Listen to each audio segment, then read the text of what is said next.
I was also crying in grief because something in me knew that I was letting go of the little self, the self that needs to be hurt, the self that needs to be in lack, the self that hungers for all of those things that it thinks are outside of itself. So there was an amount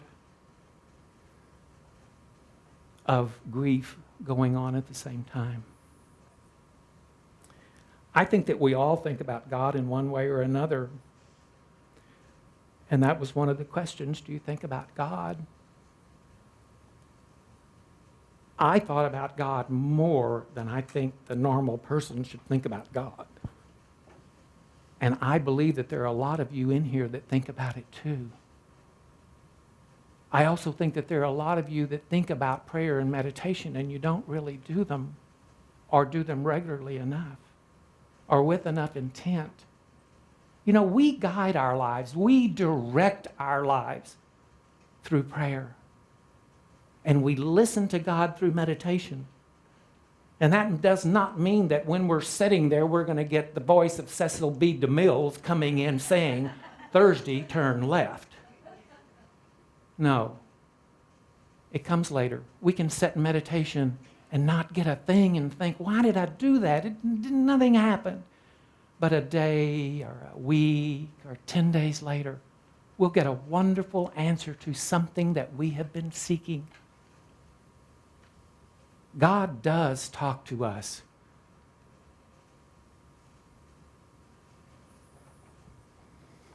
Being the observer.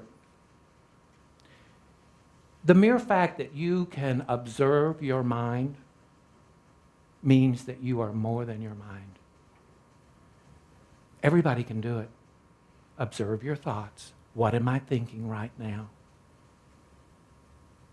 Observe your actions.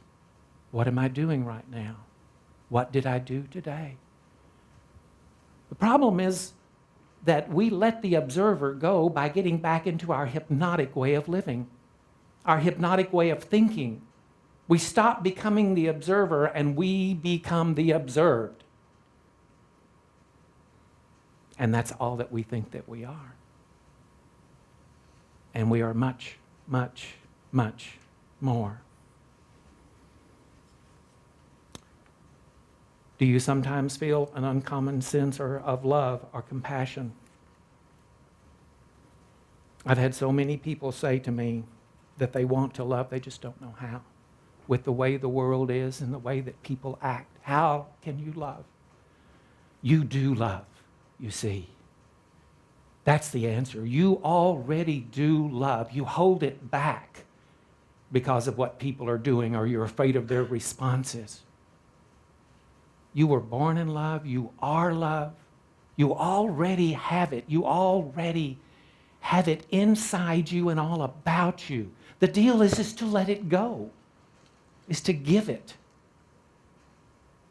Give it out into the world.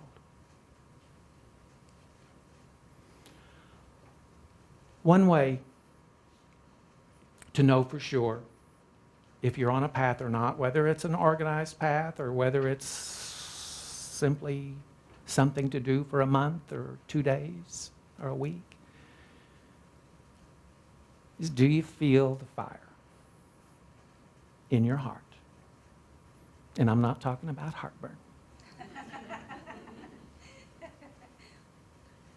Do you feel the fire in your heart to reach out?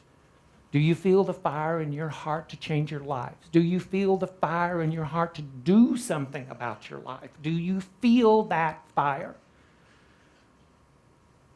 If you do, you can thank the Titan Prometheus.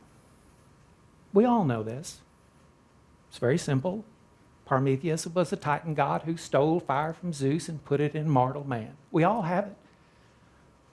It's a wonderful, wonderful myth, and it's a wonderful way to tell a story. You know, Joseph Campbell says that a myth is alive as long as it is true. And we hold that true when we keep telling the story.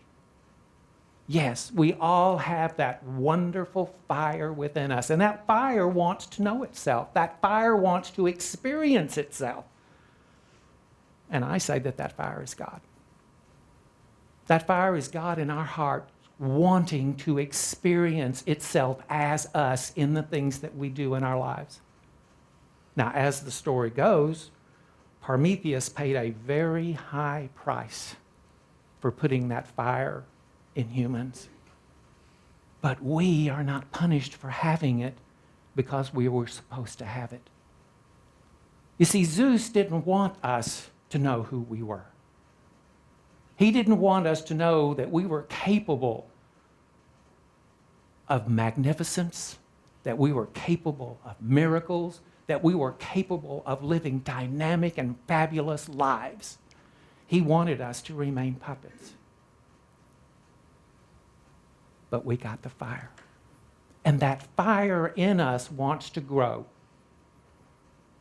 Our paths reveal that fire. The things that we do in our lives with intent and awareness, and by awareness, what I mean by that is the awareness that we are both human and divine. I don't care where you put yourself, whether it's waiting for a doctor in an office or driving down the street with people screaming and hollering. You're still human and divine. One part of you doesn't drop off. And every time that we experience being divine in our human form, that fire within us has grown a little. So I'd like for you to think about your lives right now. I know that you're on some sort of a path because you're here this morning. But what are those other things that you are drawn to do besides going to church? When you leave here tomorrow, do you get right back into the habit of those everyday things that you've been doing for the last 20 years, or 10 years, or 5 years, or 50 years? Or do you keep with you the idea, I'm more? I am more than my conditions. You see, that's a path too. It's also a path to reach out to others, the path of service. It's also a path to read books and poetry and go to lectures and write things. That's the path of inspiration. There are so many paths that you can take today that will enlarge your spirituality, that will help that fire that's in you to grow.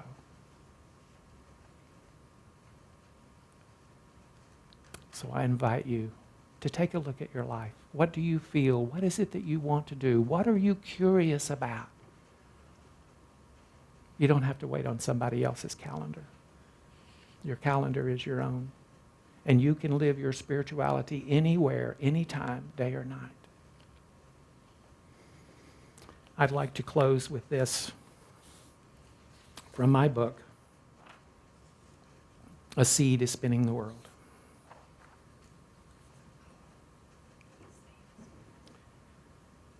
There is a seed of life expanding. It grows in your heart and mine. The seed of miraculous existence in our sacred flesh entwined. A seed of light in the darkness, a fire that burns in the night. The blessed word of reality, singing the song of light. Its shell is all that glitters. It glimmers emerald and pearl. The poet cries out in tears of joy. A seed is spinning the world. It carries inside it everything, everything there is to know, every stream and rock and valley, the flow of the melting snow. Its hallowed voice of reason rejects uncertainty. 1,000,000 moons, 1,000 suns are here in its eternity. It's the reason for our surrender to what we are from birth, the treasure here in this kingdom, the face of God on earth. There is a seed of life expanding here in God's waiting room. Your heart cradles this precious gift, the seed in the holy womb. Let us pray.